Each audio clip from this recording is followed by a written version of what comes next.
For 300 years, on and off, Estonia was part of Russia. Ruled first by the Tsarist Empire, then the Soviet Union.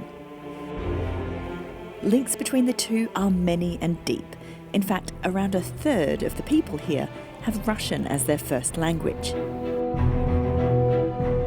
But since the invasion of Ukraine in February, the government has steered a course very firmly away from its powerful neighbour. There have been travel bans for Russian tourists and something even more dramatic. Historic Russian and Soviet monuments are being removed from public view, and not just here. The other Baltic states, Latvia and Lithuania, are making similar symbolic gestures.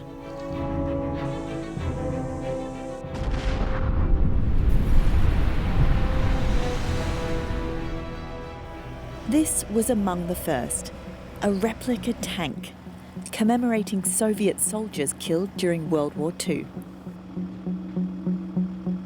It's been moved to Estonia's War Museum from the town of Narva, which sits right on the Russian border. The government says it's to avert what it calls increasing social tension. Oh, wow, look at this. Very welcome.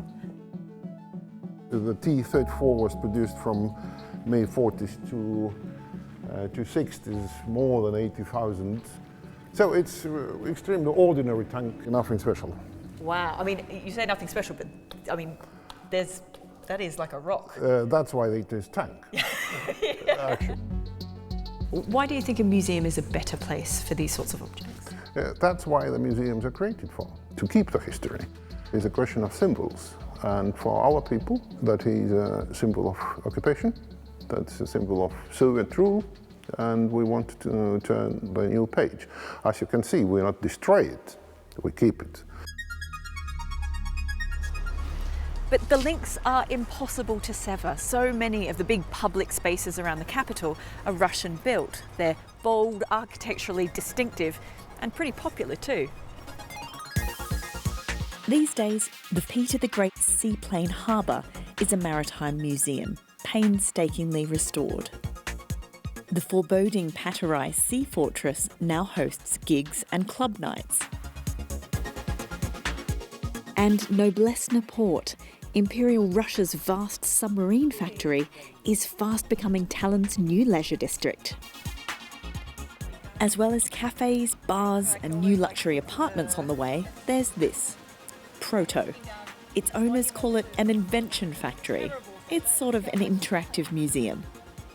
So as we cycle, the little cyclists on the track go around. So it's a race now. Yes, it's a competition, yes.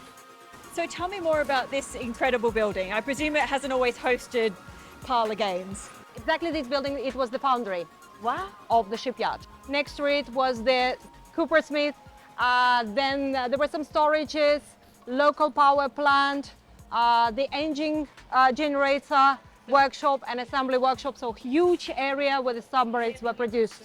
Yes. Among all the family attractions, there are still glimpses of the building's former life.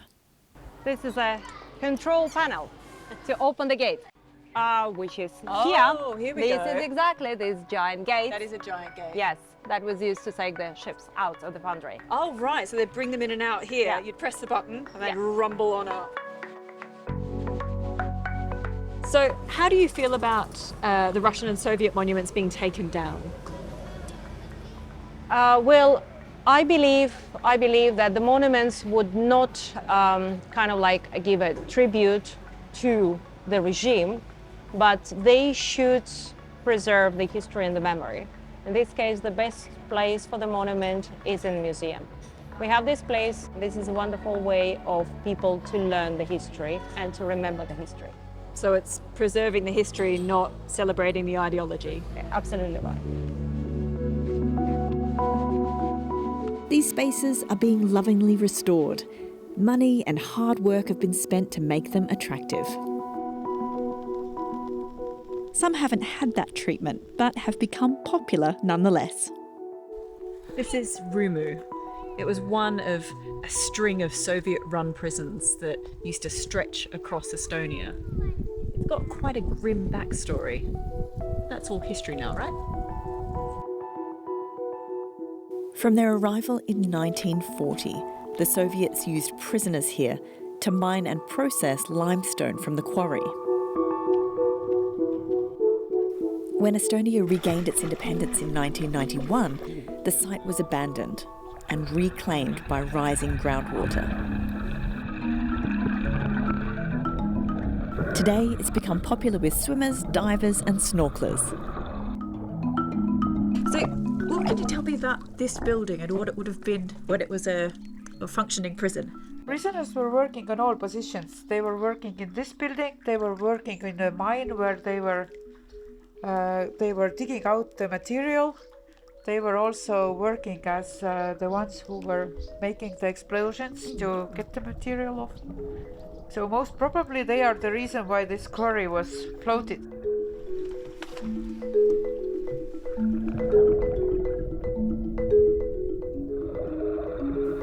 The limestone makes the water such a striking colour that some call it the Blue Lagoon.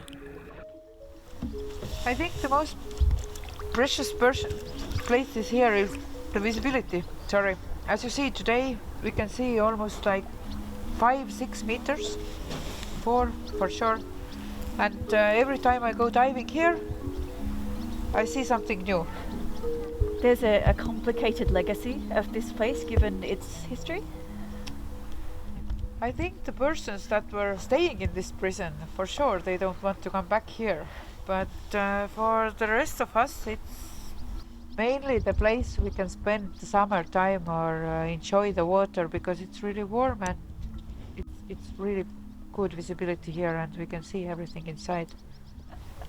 I really love being here in the water. Sigrid has genuine affection for Rumu. She wants to preserve it and stop it falling into the hands of developers. This could be considered as having a very strong association with the Soviet period. Do you think that these sorts of places should be preserved or taken down? That it depends on the place and it depends on the monument maybe, because most of them have been taken down already. Maybe the ones that we can use for the future to have the place to go to see some pieces of history, they should stay where they are. Estonia is at a crossroads. Many people are happy to see this country distanced from the Russian regime. But there's a shared history here, one that's not going to be disappearing anytime soon.